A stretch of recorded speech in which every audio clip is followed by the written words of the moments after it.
ফের এসআইআর আতঙ্ক পানিহাটিতে।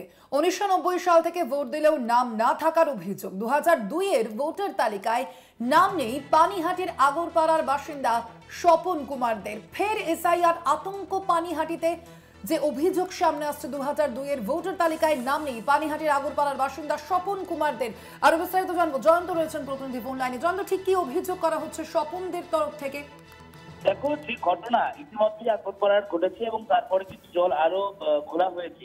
কার্যত প্রদীপ করেন যে আত্মঘাতী এনআরসি আতঙ্কে, এবং তারপরেই কিন্তু পানিহাটির আগরপাড়ার বাসিন্দা স্বপন কুমার দে তিনি মনে করেন যে তারও একবার চেক করা উচিত। নির্বাচন কমিশন 2002 সালে যে তালিকা প্রকাশ করেছে সেই ভোটার তালিকা যখন স্বপন কুমার দে চেক করেন, তখন দেখেন তিনি সহ তার পরিবারের 3 সদস্য অর্থাৎ মোট 4 জনের নাম কিন্তু সেই তালিকায় নেই।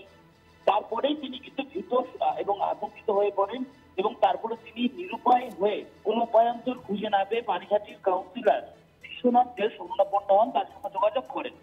বিশ্বনাথ দে পাশে থাকার আশ্বাস দেন এবং পাশে থাকার আশ্বাস দিয়ে বলেন, এই অপকর্মকারীদের বেঁধে রাখা হবে, এই অন্যায় যারা করেছে তাদের উপযুক্ত শাস্তির ব্যবস্থা করা হবে প্রয়োজনে। এমনটাই কিন্তু স্থানীয় তৃণমূল কাউন্সিলর বিশ্বনাথ দে দাবি করেছেন।